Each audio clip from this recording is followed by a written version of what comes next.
ಜಾಮೀನು ಸಿಕ್ಕಿದ್ರೂ ನಾರಾಯಣಗೌಡಗೆ ಸದ್ಯಕ್ಕೆ ಸಂಕಷ್ಟ ತಪ್ಪುವಂತ ಸಾಧ್ಯತೆ ಕಂಡು ಬರ್ತಾ ಇದೆ.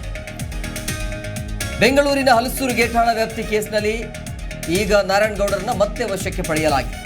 1ನೇ ACMM ಕೋರ್ಟ್ಗೆ ಈಗ ಪೊಲೀಸರು ಹಾಜರುಪಡಿಸಿದ್ದಾರೆ. ನಾರಾಯಣಗೌಡರನ್ನ ಮೆಡಿಕಲ್ ಟೆಸ್ಟ್ಗೆ ಹಾಕಿ ಕೂಡ ಕರೆದುಕೊಂಡು ಹೋಗಿದೆ.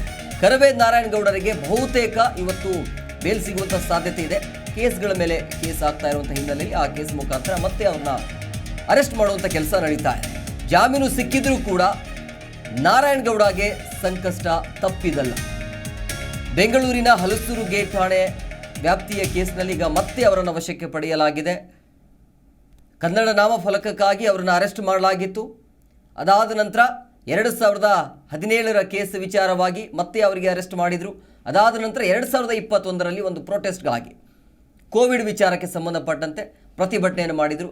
ಆ ಕೇಸ್ನಲ್ಲಿ ಮತ್ತೆ ಅವರನ್ನು ಅರೆಸ್ಟ್ ಮಾಡಲಾಗಿದೆ. ಆದರೂ ಕೂಡ ಈ ಕೇಸ್ಗೆ ಕರವೇ ನಾರಾಯಣಗೌಡರಿಗೆ ಬಹುತೇಕ ಇವತ್ತು ಬೇಲ್ ಸಿಗುವಂಥ ಸಾಧ್ಯತೆ ಇದೆ ಅಂತ ಹೇಳಲಾಗ್ತಾ ಇದೆ. ಸೊ ಸದ್ಯಕ್ಕೆ ಜಾಮೀನು ಸಿಕ್ಕಿದ್ರೂ ಕೂಡ ನಾರಾಯಣಗೌಡಗೆ ಸಂಕಷ್ಟ ಅಂತೂ ಎದುರಾಗ್ತಾ ಇದೆ. ಬೆಂಗಳೂರಿನ ಹಲಸೂರು ಗೇಟ್ ಠಾಣಾ ವ್ಯಾಪ್ತಿಯ ಕೇಸ್ನಲ್ಲಿ ವಶಕ್ಕೆ ಪಡೆಯಲಾಗಿದೆ. 1ನೇ ACMM ಕೋರ್ಟ್ಗೆ ಪೊಲೀಸರು ಕೂಡ ಹಾಜರುಪಡಿಸಿದ್ದಾರೆ. ಈ ಬಗ್ಗೆ ಮತ್ತಷ್ಟು ಮಾಹಿತಿ ನೀಡುತ್ತಾರೆ ನಮ್ಮ ಪ್ರತಿನಿಧಿ ವಿಶ್ವನಾಥ್ ಫೋನ್ ಸಂಪರ್ಕದಲ್ಲಿದ್ದಾರೆ. ವಿಶ್ವನಾಥ್, ಸಂಕಷ್ಟ ಮೇಲೆ ಸಂಕಷ್ಟ ಆಗ್ತಾ ಇರುವಂಥದ್ದು ನಾರಾಯಣಗೌಡರಿಗೆ ಮತ್ತೆ ಪೊಲೀಸರ ವಶದಲ್ಲಿದ್ದಾರೆ. ಈಗ ಇವತ್ತು ಬೇಲ್ ಸಿಗುವಂಥ ಸಾಧ್ಯತೆ ಇದೆಯಾ, ಹೇಗೆ? ನಾರಾಯಣಗೌಡರನ್ನ ಪರಪ್ಪನಗ್ರಹಾರ ಜೈಲಿನಲ್ಲಿ ಇಡಲಾಗಿತ್ತು. ನಿನ್ನೆ ಅವರಿಗೆ ಬೇಲ್ ಕೂಡ ಸಿಕ್ಕಿತ್ತು. ಆದ್ರೆ ಕುಮಾರಸ್ವಾಮಿ ಲೇಔಟ್ ಪೊಲೀಸರು ಪ್ರಕರಣ ಸಂಬಂಧ ಅವರನ್ನ ಬಾಡಿ ವಾರೆಂಟ್ ಮೇಲೆ ವಶಕ್ಕೂ ಕೂಡ ಪಡೆದಿದ್ರು. ಹೀಗಾಗಿ ಅವರನ್ನ ಪರಪ್ಪನಗ್ರಹಾರ ಜೈಲಿನಲ್ಲೇ ಇಡಲಾಗಿತ್ತು. ಇವತ್ತು ಮತ್ತೆ ಕೋರ್ಟ್ಗೆ ಹಾಜರುಪಡಿಸಿದಂತಹ ಸಂದರ್ಭದಲ್ಲಿ ಜಾಮೀನನ್ನು ಕೂಡ ನೀಡಲಾಗಿತ್ತು. ಆದ್ರೆ ಜಾಮೀನು ಸಿಕ್ಕರೂ ಕೂಡ ನಾರಾಯಣಗೌಡರಿಗೆ ಈಗ ಮತ್ತೊಮ್ಮೆ ಸಂಕಷ್ಟ ಎದುರಾಗಿರುವಂತದ್ದು. ಅಂತಂದ್ರೆ ಮತ್ತೊಂದು ಪ್ರಕರಣದಲ್ಲಿ ರಾಷ್ಟ್ರೀಯ ನಿರ್ವಹಣಾ ವಿಪತ್ತು ಕಾಯ್ದೆ ಅಡಿಯಲ್ಲಿ ಇವರ ವಿರುದ್ಧವಾಗಿ ಒಂದು ಪ್ರಕರಣ ದಾಖಲಾಗಿತ್ತು.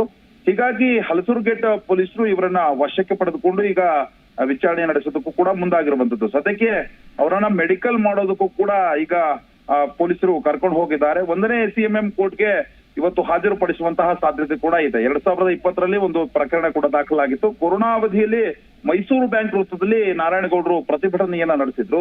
ಹೀಗಾಗಿ ಕೊರೋನಾ ನಿಯಮಗಳ ಉಲ್ಲಂಘನೆ ಹಿನ್ನೆಲೆಯಲ್ಲಿ NDMA ಅಡಿಯಲ್ಲಿ ಪ್ರಕರಣವನ್ನು ಕೂಡ ಪೊಲೀಸರು ದಾಖಲು ಮಾಡಿಕೊಂಡಿದ್ರು. ಈಗ ಸದ್ಯಕ್ಕೆ ಸಾಲು ಸಂಕಷ್ಟಗಳು ನಾರಾಯಣಗೌಡರಿಗೆ ಎದುರಾಗ್ತಾ ಇರುವಂತದ್ದು.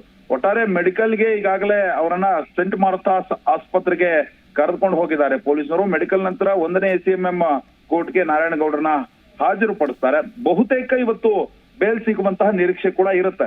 ನಾರಾಯಣಗೌಡರಿಗೆ ಇವತ್ತು ಬೇಲ್ ಸಿಗದೆ ಹೋದ್ರೆ ಮತ್ತೆ ಅವರು ಇವತ್ತು ಪರಪ್ಪನಗ್ರಹಾರ ಜೈಲಲ್ಲೇ ಕಾಲ ಕಳಿಬೇಕಾಗತ್ತೆ. ಆದ್ರೆ ಒಟ್ಟಾರೆಯಾಗಿ ಈ ಒಂದು ಪ್ರಕರಣದಲ್ಲಿ ನಾರಾಯಣಗೌಡ ಪದೇ ಸಂಕಷ್ಟ ಎದುರಾಗ್ತಾ ಇರುವಂತದ್ದು ದೊಡ್ಡ ಚರ್ಚೆಗೂ ಕೂಡ ಕಾರಣವಾಗ್ತಾ ಇರುವಂತದ್ದು.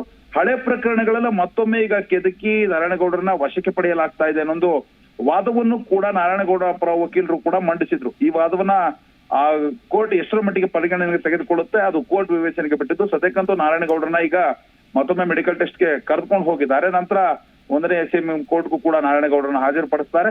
ಬೇಲ್ ಸಿಕ್ಕರೆ ಇವತ್ತೇ ಅವರನ್ನ ರಿಲೀಸ್ ಮಾಡುವಂತಹ ಸಾಧ್ಯತೆ ಕೂಡ ಇರುತ್ತೆ. ಅಕಸ್ಮಾತ್ ಆಗಿ ಏನಾದ್ರೂ ವಿಚಾರಣೆಯನ್ನ ನಾಳೆಗೆ ಮುಂದೂಡಿದ್ರೆ ಇವತ್ತೊಂದಿನ ಮತ್ತೆ ಅವರು ಪರಪ್ಪನಗ್ರಹಾರ ಜೈಲಲ್ಲಿ ಕಾಲ ಕಳಿಬೇಕಾಗತ್ತೆ. ಹೇಮಕುಮಾರ್, ಥ್ಯಾಂಕ್ ಯು ವಿಶ್ವನಾಥ್, ನಿಮ್ಮೆಲ್ಲ ಡೀಟೇಲ್ಸ್ಗಾಗಿ.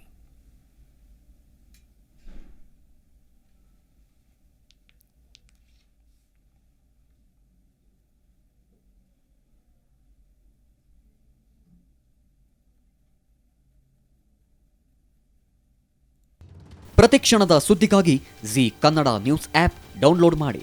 Live TV, latest updates, entertainment, lifestyle, technology ಸುದ್ದಿ ನಿಮ್ಮ ಅಂಗೈಯಲ್ಲಿ.